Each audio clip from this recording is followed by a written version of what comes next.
long time no see. It's Deborah, and I am not recording a crafting podcast with a lowercase c today because I have not been doing very much handicraft crafting.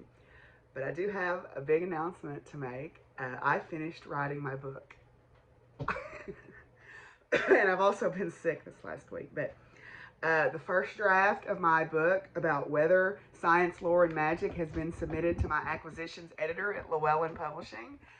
And so now I'm kind of in between time waiting on to get back the first round of edits. Um, I'm it may not be any good, but I'm proud of myself for finishing it.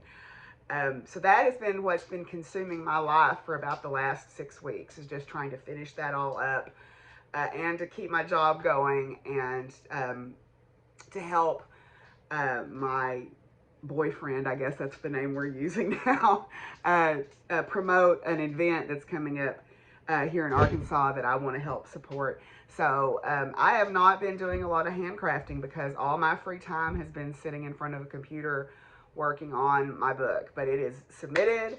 I have a break while I'm waiting on the edits to come in. And so I have been doing a little bit of handcrafting, but I have been sick this last week. I turned that draft in on Monday, and I mean, Tuesday night I crashed, and I have been sick it's just allergies, but coughing and just not able to sleep well. But it is now Saturday, and I feel significantly better, and I wanted to come on and record a Crafting with a capital C video for you because I've had a couple of requests. So I thought I would do that. First of all, my shirt is from Enchanted Elm in Conway, where I work. It was designed by one of the people who works there. It's got a quartz crystal, and it's got, I don't know what this plant is. It kind of looks like a ribwort on it.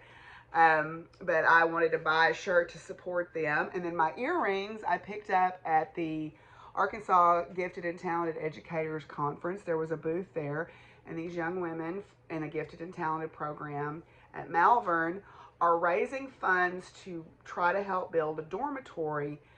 I believe it's in Chile. There is a school where the girls in the village can go to school up through 6th grade, but if they want to go higher than that, they have to go down to town, and there's nowhere for them to stay inexpensively. So they're trying to build a dormitory. So what they've done is they've made jewelry, and they've got some of the words in that particular language, and I'm sorry I don't have the card with me to remember what it is, but I'll try to put it down below.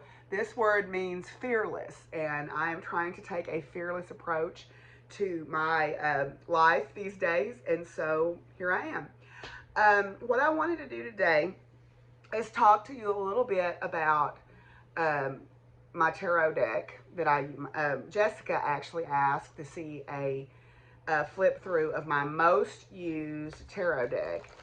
So what I first thought I would do is talk to you a little bit about the different kinds of decks that I have. Now, I'm not going to show you all of them. That would be a whole video all to itself.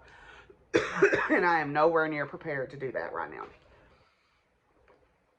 But I have 3 types of decks that I use. The first one, and probably the most well-known type of deck, is a tarot deck. And this is the standard issue Rider-Waite tarot deck. How stuff works, or stuff you should know, rather, the podcast did a really good podcast about the history of the development of this deck, and you can go on there and look. There are a million tarot decks out there. I'm probably not even exaggerating, to be honest. There is a tarot deck of every theme that you could ever be interested in, and so, you know, but tarot decks are one sort. Then there are another divination system. It's called the Lenormand decks. Lenormand is a different type of divination system using what looks more like regular playing cards that were modified. They came from a game system called the Game of Hope. And I actually just recently took a class from Dee Normand about Lenormand. And it uses a slightly different deck. The decks have, this is an example of one of the cards here. There's different cards, and then they have a playing card, and then they have a verse usually on them. This one does not have the verse, but it's still the same idea. That is a different style of divinatory deck, but it has its system as well. Then there is oracle decks. Oracle decks literally can come in any size, any flavor, anything you can imagine. Oracle decks are by far the widest variety of things out there. And I have found myself recently leaning more toward buying oracle decks. Initially I had a hard time adjusting to using them, but I have found that once I've kind of finally let go of the fact that I have to know everything about everything and just kind of let the deck speak to me, I find I enjoy them a lot more. So you can literally find oracle decks with 14 cards. Like this is the Faded Pocket Love Oracle deck that I backed on Kickstarter. It has 14 cards in it. Or you can find ones that have, almost 100 cards in them. This is the Spirit Animal Oracle, for example. This is one of Laura Tempest Zakroff's classes, decks, the Liminal Spirits Oracle. I just took a class from her on sigils, which was really good. But Laura Tempest Zakroff is pretty well known in the community that I'm in. And then, you can literally find any kind of oracle deck that you're looking for of every variety. It's out there, I promise you, if you just look for it. So what I thought I would do today is do a flip through on my most used. Now I'm going to not do all the cards because that would take forever. And also too, my most used deck has nudity on it. But it is the deck that I use the most often. You can tell by looking at the back of it how it's not pristine and shiny anymore, but it does have some nudity on it, and I don't want to get that on here. So what I thought I would do is show you a few cards out of this deck. Then I'll show you a few cards. This is the deck I use to read for myself and my very close friends, because this is just the one that I'm most connected with. Then this deck is very similar in style to the original. This is the Robin Wood Tarot, and it is a sort of a Celtic and Arthurian themed deck. And it is much, I don't want to say softer because that's not the right word, but it's much more friendly looking.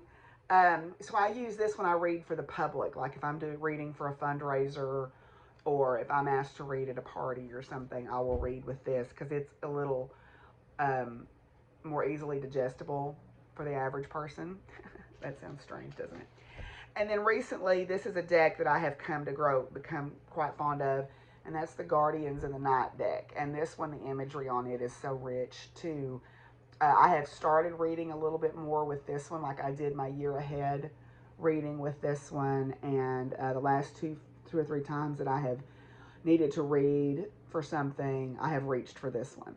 So what I thought I would do is give you just a little general overview of what tarot systems look like, and then show you a few cards out of each deck, and then that's that. So we'll be right back. Okay, I'm back. I have organized my deck so that it wouldn't take me forever to find cards. Now let me talk just a minute about the way I do tarot. I learned to read not from memorizing the little booklet. When you get a deck, like this was my first deck that was given to me by a friend. In this deck, there will be a little booklet. And that little booklet will tell you the meanings, the traditional meanings of all the cards in very terse language. And for some people, if that's what you want to do, that's fine. I find that language too deterministic and too limiting. I don't use tarot as a deterministic thing. I use it as a guide for things that I need to be aware of, or that energies that are in play around me, or situations that I need to give thought to. I don't look at it as, oh yes, you're going to meet a red-headed stranger and they're going to give you $5,000. I don't do that. I don't like that type of reading. I don't do that type of reading. Some people do. That's fine. That's not my way. I read more intuitively. What I do is when this deck was given to me by my friend, they also gave me a book called The Intuitive Tarot by Richard Taylor and Dixie Gordon, I believe, are the two authors. If nothing else, I'll put a link to it down below. It's still in print. It is a system where it encourages you to think about how the cards make you feel, or to listen to whatever feelings or impressions you get as you're looking at the cards, to listen to sort of our intuition. Well, not sort of, to listen to our intuition. And let that be our guide when we read. And I find that method works best for me. What I have actually done is, as you have seen me do some flip throughs on different decks, I sit down and journal about each one of the cards, about how the feelings that I get when I look at it, and the things that I think about, and then that kind of puts that in my brain for the next time I see that card, maybe in a reading. So,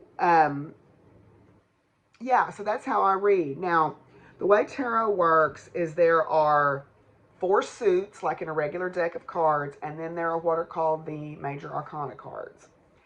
The Intuitive Tarot book treats the major arcana like the hero's journey, where you meet these different archetypal characters, and then you go on this journey with them.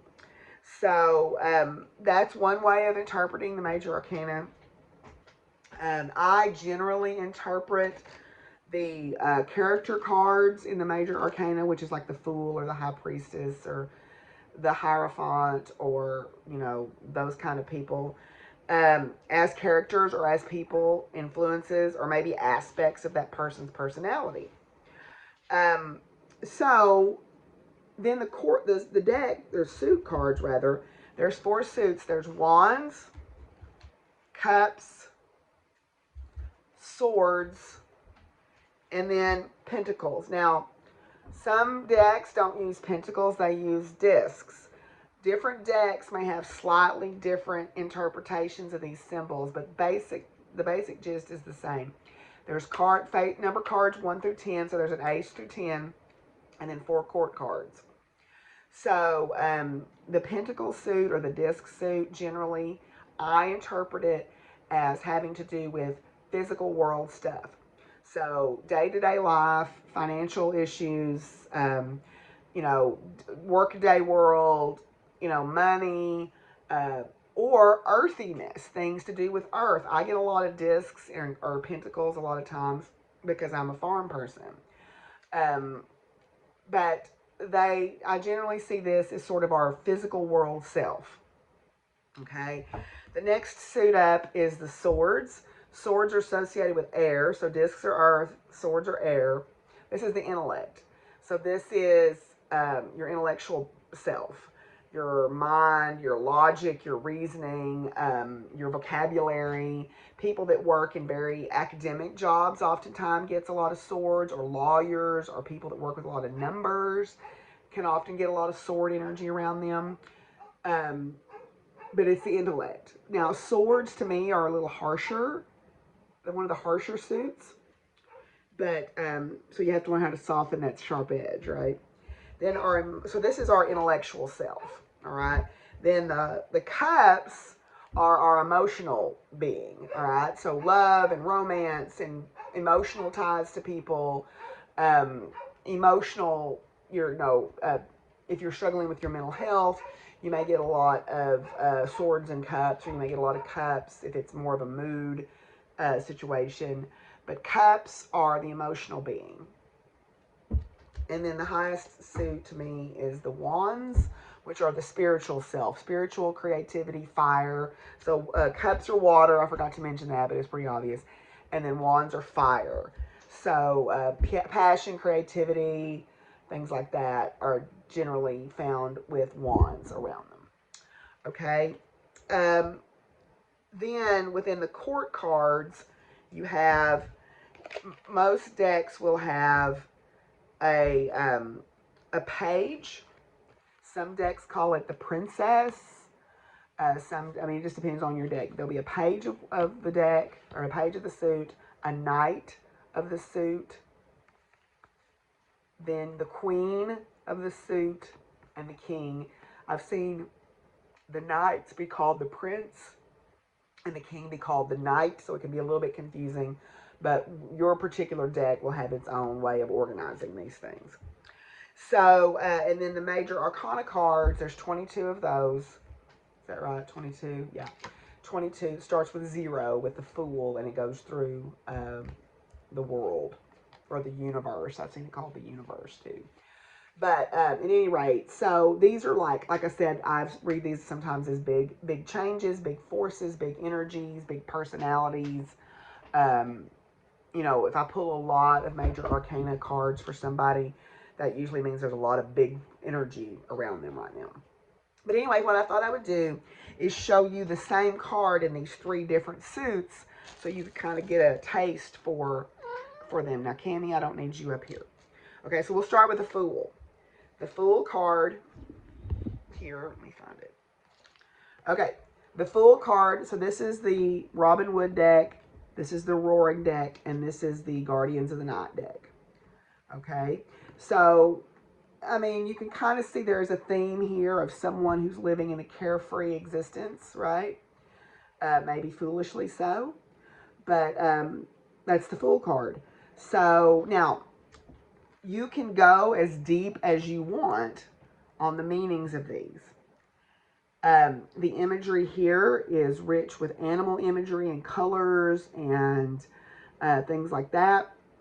The imagery here, there's all kinds of, there's a rune and there's a number and there's a, I believe that's a Aramaic symbol or a Hebrew symbol, and then there's a planetary symbol, and then there's even words written in there, that however deep you want to dig in there. And then this is the traditional symbolism of the Fool, sort of as the court gesture with a little white dog, and they're about to walk off a cliff. So that's why I like to journal my decks, so that I can think about what I feel when I see those images. So let me show you another major arcana from, and this is the one that usually if I'm going to buy a deck, this card will make or break the deck for me.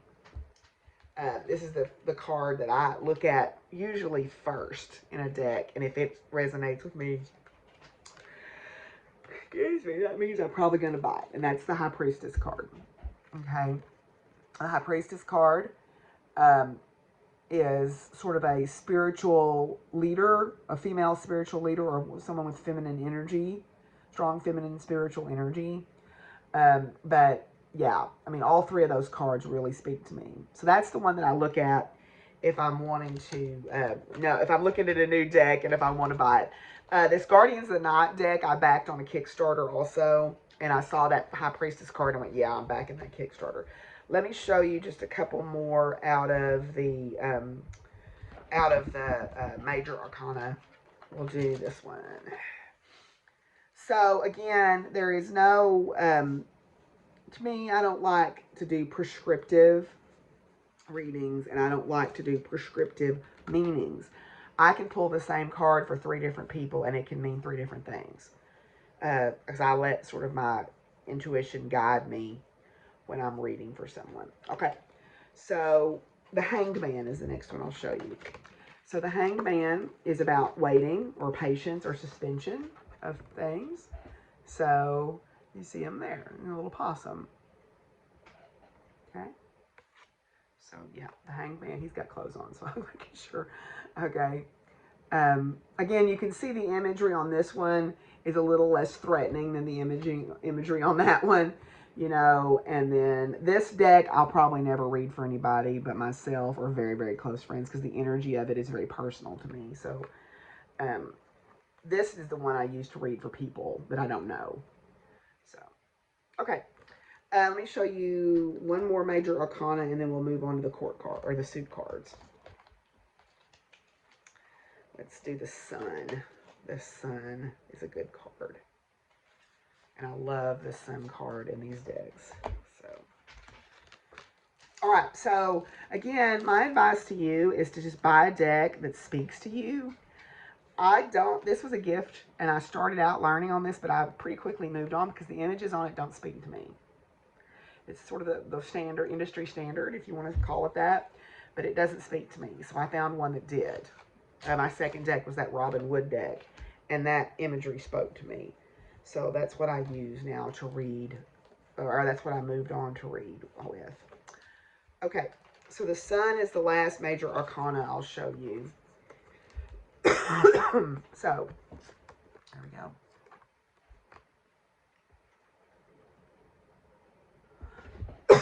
So you get the same impression from all of them, but you know, this, excuse me.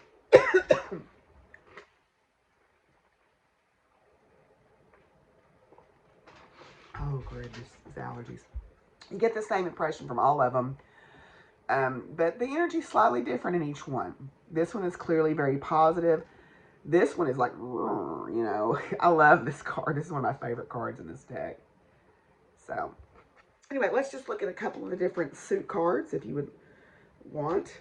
Like I said, I don't want to do an entire flip through of some of these decks because the imagery in them is not suitable for children in some of them. And I mean, if that's your thing, you can get really, you can get, like I said, there's tarot deck out there of every possible imagination. So let's look at the wands. I held up the wands out of the Robin Wood deck to show you. So there's the Ace of Wands in those 3 decks. Again, you can see this really strong energy of creativity. And in this one, I love the fact that they've used the spider web who's creating her web. And she's catching all these fireflies in her web. So she's capturing that creative energy. Okay. And then let's just compare the aces, all the aces. I think that'll be a good exercise. So the Ace of Cups, well, okay, there's a bare booty in this one, I'm sorry. But I think it'll be all right. So, Ace of Cups in all the decks. Again, it's about emotional energy. So, yeah. Okay.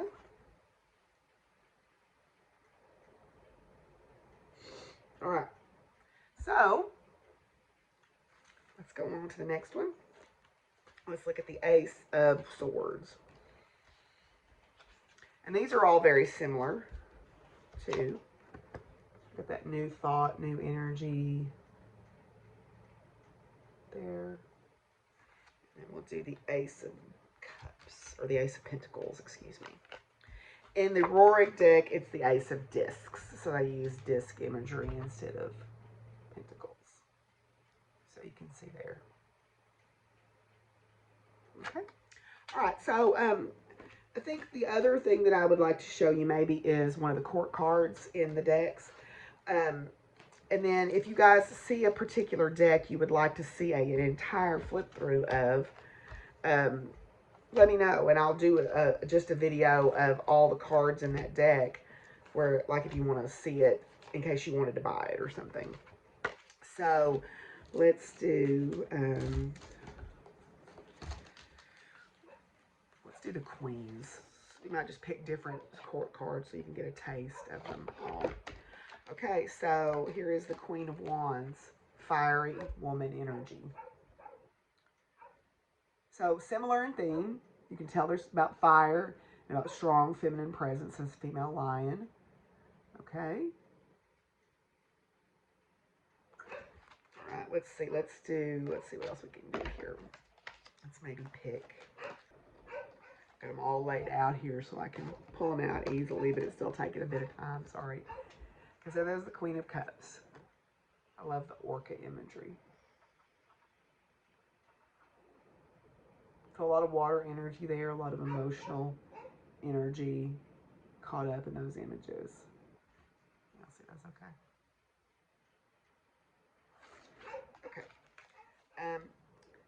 I think what I'll do now is just do a flip through of one complete suit set of, like, my Guardians of the Night deck, so you can see how the images change as we move through the suits, and then that'll be it.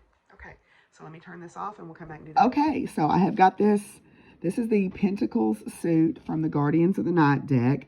And this is laid out on one of the tarot card wraps from my friend Charlotte's shop, A Wish Divine. So if you're looking for decks or you're looking for wraps, she's got them. She has really good prices on her decks too. And she's got a nice unusual mixture of them. But anyway, so I thought what I would do is just flip through the different cards in this suit and show them to you. So this is the Suit of Pentacles. Remember, this is about earthiness. So as you're looking at them, try to visualize the earthy energy of this deck. So there's the Ace. And then the 2 with the dolphins. The 3. Where the 3 of Pentacles often is about attention. Not attention, but tension between things. So you can kind of see that here with the wolves and the stag. And the 4, right? And that's about, can sometimes be about worrisome energy. So definitely if you're a mama rabbit, you might be worried about a fox getting in with your babies. 5 there.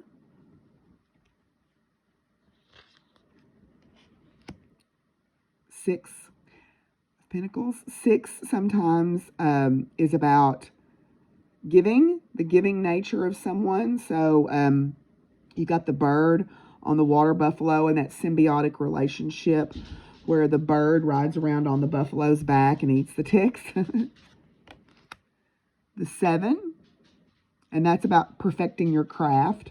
So you see this, the spider has woven many webs. The 8, storing up there with the beads. The 9, having stored up enough, now you can rest.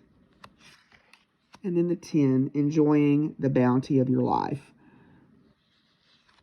Here's the page. So this one does use pages instead of princess and prince. The Knight, I love this Knight card because I love donkeys. So the Queen. And then the King. And I love it that she tries to kind of pair the king and queen of the same animal. So I know the cups is both orcas. So the pentacles here are cattle. So very cool.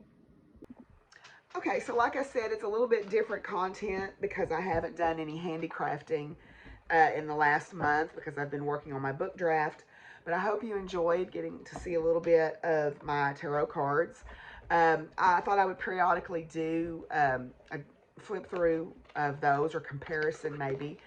Mostly it'll be on tarot decks because it's hard to compare oracle decks because they're usually based on completely different systems.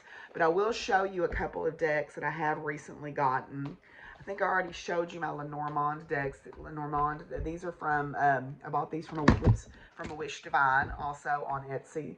And this is the one I took the class from. Black Candle Cottage is Dee Norman's site, and she has really great prices on her classes right now. Laura Tempest Zakroff also has really good prices on her classes. People are doing a lot of the smaller pop-up classes for less expensive, but they're still doing them online, which I think is wonderful because it gives us the opportunity to learn from people all over the country. But then two other ones that I recently got. I got, let's see, the Woodland Wardens deck, which I found out about on Instagram. And this is a beautiful animal deck, which I think is gorgeous. Then, like I mentioned, I got the Faded Pocket Love Oracle, which it's a small deck. This was a Kickstarter that I backed. And then I got the Universal Folk Oracle. I left the other deck that I got back in my bedroom, so we'll get it. But it's all about gemstones and minerals. And then these are two that I most recently got. These are both by the same artisan, so Daniel May, or Dan May. And this is the Into the Woods and the Gentle Creatures deck. Dan May exclusively did this one, and this one had two authors. I believe he's the illustrator on both of these. So, okay, well, thank you for hanging out for a few minutes. I will be back probably in a couple weeks with a regular episode so that you can see what I've been working on. But like I said, my book is turned in. I'm very excited about that. I appreciate everybody's kind words and comments. And we'll see y'all soon. Peace out, y'all. Bye.